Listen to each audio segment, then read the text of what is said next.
Reviews. Avatar X Pandora: The Way of Water. The strong suit of the first Avatar movie was for sure not the story, the retelling of Pocahontas in a sci-fi context, etc. My rate for that one is a straight 8, so I did not expect a sophisticated plot or something substantial, and like expected, the story is nothing worth mentioning or remarkable. For sure, The Way of Water is no bad experience, the effects are fine, the production superb, so I dare to say, if you like the first one you will most likely like this one too. All in all I was entertained, but the trip had some lengthy parts too, some cutting, like in many productions these days, would have done some magic to the experience of The Way of Water. Also the sensation of the new style, like movies like the first Matrix, Sin City and Avatar provided, is gone. You know what you get. So I gotta confess, here and there I was slightly bored, and sometimes it was like watching the cinematic to a well-made computer game. In my humble opinion, the media mostly praises this work by James Cameron like they did with the Dune remake by Denis Villeneuve. Eye candy. Yes. Cinematic masterpieces. No. This sequel has a design and look that matches the first film, but it no longer has the same impact. While the ocean setting brings new creatures for us to marvel at, it isn't as breathtakingly new as it was 13 years ago. There are a lot of action set pieces and all of them are great to watch, although they feel either repetitive or borrowed from previous Cameron films like Titanic. For me, bringing back both the Grace character and the evil Colonel felt too much. One of them, Grace Sigourney Weaver, would have been sufficient. The Colonel could easily have been a brother like in Die Hard 3. Although this would require additional story changes regarding the adolescent Spider character. But that would have been better than the whole importance of family theme running through everything. Just too much of that for me, as well as let's make sure only incidental characters die. The 3D and higher frame rate aspects added nothing extra for me, and at times made it feel like video and not like a real film. Although interestingly this video feel was not always there like in the Hobbit films, but would come and go.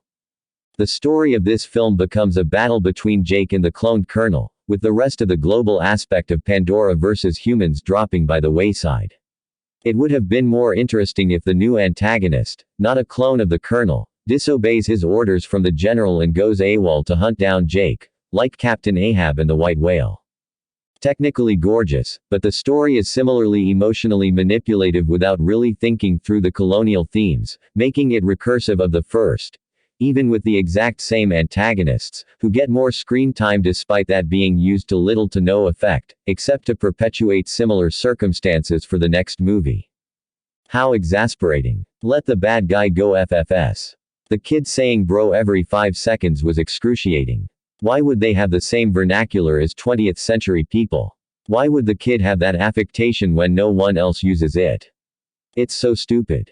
It is bloated, indulgent, and repeats the same criticisms with a bullheaded script that feels like it knows that and spits in the face of it.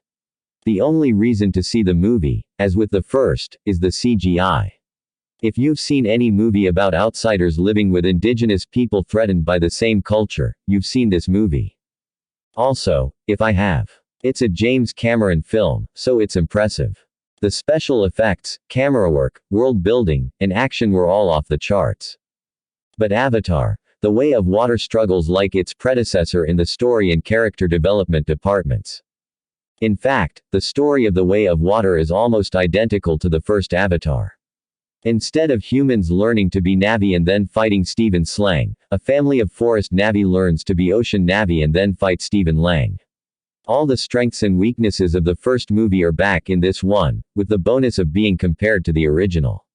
It really is a visual feast and special effects masterpiece, but just like the first Avatar, that's all it is. So, the dumbest thing they could possibly have done, they did within the first few minutes of the movie.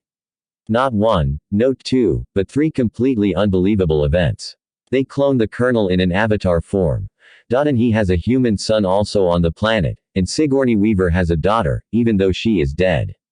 Did I miss anything? Is there anyone out there that actually liked this beginning?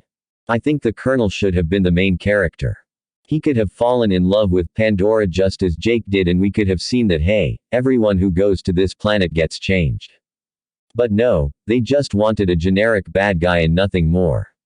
An old rival. But the problem with this is there are already plenty of people that think like this, we even saw them on screen.